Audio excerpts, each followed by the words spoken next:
to the 15th game of the NBA season. Your boy stepped back, gotta get back into the action.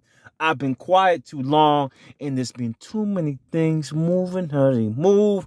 Man, you heard about the deaths going nonstop. Can we just watch NBA? Shout out to Young Dolph. Rest in peace. I know everybody's saying the same thing, but I just hate it. Entertainers dying in the way that they're dying. But, you know, the lifestyle, the rap music kind of is a violent anthem, and it causes people to reenact some of those things. Anyway, this is about basketball. I want to get into it. The East Coast, the Eastside. Who would have thought it? Look at the rankings, guys. A team that I had busting nowhere. A team that I lost Russell Westbrook. You know, the superhero triple-double king. But I'm trying to put it in perspective. I'm trying to be honest. There's a lot of surprises here, guys. A lot of surprises. A couple of uh-ohs. Let's go through it. As I look at the East, you got Washington, you got Brooklyn, Chicago as the top three teams. So Brooklyn, kind of surprised. I thought they would be languishing, but they're still going without Mr. Kyrie Irving. But when we look at the number one Washington, that's a head scratcher. Chicago, who would have thought they'd have been this good this quick? And they haven't even gotten to the G League action to get a shot blocking big. The three guards of Ball, DeRozan, and yes, sir, your man, Zach LaVine, are making it happen. Miami looks scary defensively all around. Does Chicago have enough offense to beat that team? Charlotte and LaMelo, what a steal in the draft for him. He makes that team special, and then they've added some longer pieces. They really have it all if you look at Chicago. Charlotte. Michael Jordan's probably had the best ensemble since the draft. I know they've lost, Mr. Graham and had to let him go because of free agency and money. But they look pretty good. They're solid. They're very solid. I love Miles Bridges. I think he's an all-star candidate this year. But again, the pieces of Gordon Hayward, and you're going to add in a Terry Rozier who needs to get into stride, who needs to be the Terry Rozier who he was in the past. If they get that shaking and moving, this team may be special. And I'm liking Charlotte. Cleveland Cavaliers. I warned you in the beginning. I'm going to warn you again. I told y'all, if Cleveland gets a running with Garland, with your boy, Mr. Sexton, and Brad Sexton's not even playing, they have a team. The biggest surprise for me, Cleveland, is Ricky Rubio. Ricky Rubio is balling. Now, Mr. Mobley's getting his burn and Allen are getting this burn. Don't sleep on the Twin Towers. Maybe the scariest doubles from a defensive perspective in the East. I told you New York was number one when they had Nerlens Noel, Mitchell, and Sims. But Cleveland is starting to creep up the ranks, plus a little Dean Wade. Hey, Cleveland, it's defense it is. New York. Yes, sir. They're in the 7th spot, struggling a little bit, trying to gel, trying to figure out where Kemba going to land. Kemba hasn't got a stride.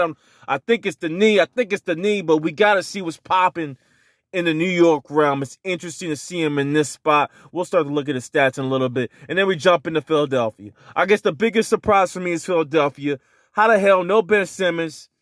Ben Simmons, listen, man, let me tell you something, my dude. Let me tell you something. You're starting to lose favor, okay? Teams are going to start to see, do I really need this 6'9", I can't shoot type of big man? Now, I love his game style. I know what type of player he is. To me, he's a Magic without the offense, okay?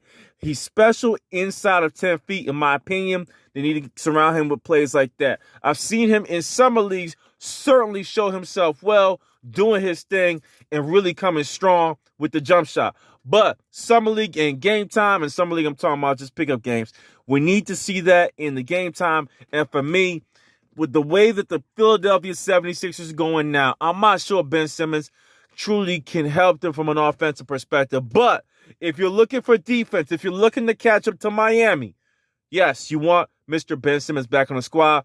But if not, trade him. Trade him to Minnesota where he belongs, where they need a point guard badly. Now, Boston at the nice spot. Udoka's having issues. There's trouble. There's talks of the town all day long about Udoka. I'm worried about the boy. I don't know what's going to happen there in Boston.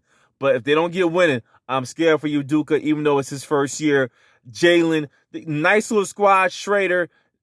To me, guys, they're going to be struggling to try to make it in the playoffs. Okay, they really are. Unless, again, who I call one of the top dynamic duos in the NBA, Jalen and Tatum come along and they're both healthy, then they get scary. Then it gets a little bit of a head scratch. Okay, what can these two truly do against some of the tandems and trios of the East? Toronto, surprise, surprise, surprise. Surprise, surprise, surprise, man. They're playing as a cohesive team, man. They're leading the pack as a team. I like what I'm seeing from Toronto. I don't think they can keep it up, but solid first entry for the beginning of the year. Who would have thought they were 10th? No doubt I thought they would be bottom 3. Milwaukee, guess who's not surprised? I told you, and this is early. I get it. It's still early. It's a marathon. I told you they'd be struggling to make the playoffs, man. They'd be struggling. The talent has now caught up. It was an injury-filled season. Now, will they make the playoffs? Yes, they should. They should come back and make it in. But they're struggling as of yet after the championship win, and now Milwaukee's struggling. And I warned that fluke win of a championship last year. It really should be asterisk, asterisk, asterisk, in my opinion. Don't think it really counts, okay? Atlanta, I'm not surprised. I said they lost a little bit too many pieces from a practice perspective. I like Nathan White. I like that a couple pieces. Daniel Gallinari's not playing the same, right? Bogdanovic gotta come on. They mostly had the same team, but I still like their practice players to help them. I'm talking about the big guys, the guys that got traded. Bruno Fernando. I know Nathan White. I know you're saying that's not relevant. I understand. However, each little piece is another piece gone that was part of that cohesive unit. You just don't make changes, man. I like the squad. I think they can come on. I think Trey can come on. When we look at the stats, he's not there yet. Indiana, surprising from their Rookie of the Year perspective with Duarte. All else is expected, man. They are where they're supposed to be. I got no comments for the squad. Just think they are where they're supposed to be. Enough said. Detroit, yes, Cade Cunningham is finally coming along. Orlando, we know about them. We know where they were going to be at. We expected them to be here. No surprises there. If there's anything to watch, it's definitely Atlanta and Milwaukee. How far can they come along? I expect them to beat out Toronto. But if they continue to struggle over the next 15, it's going to be a struggle for both of these teams to try to get in. Who could have believed Cleveland Cavaliers and Ricky Rubio shooting the 3 well? Who could have believed it? This is a case of showing of a true point guard. Now, I think Trae Young is one of the better passing scoring guards in the NBA, if not the best, okay? He is truly a point guard. He has dimes. He can create. But his teammates need to step up. I want to key in on him a little bit in the roster and the stat booth and really see where it's at, what's cooking, what's really cooking on the Cleveland, and what's happening on this side. Points per game is Trae. Collins has proven his worth from a pay perspective. Bogdanovic comes in next. Okay, we're going to look at some on the right. Cam Reddish is the next leading scorer. Tremendous come around for him. Hunter's okay. Herter, struggling. Not playing too much. Okay, needs to get going. Let's get over to the right and figure it out before I let this thing go, man. 36, 36, 36, 30. I mean, they're not bad. They're not great. Gallinari needs to come on. This is the guy that needs to start playing up to his potential. I think he should still be in that starting role and still trying to provide that stream of light. Jalen Johnson, need more from you. Cabarrot's another addition. There's a lot of pieces they can play that they need to play. If they expect to go to the same place they were last year, you got to get better. Collins is going to have to move up to about 19 points per game. I'm sorry, okay? He's shooting horrible, not too horrible from 3 with his attempts. I like it. Continue to pop it up. And again, they look pretty good. It's just the defense that's killing them. Free throws killing Mr. Collins, and I think that's a bit different from the perspective. I'm keying in on this team because I want them to make playoffs, and I want to continue to see Cam Reddish grow.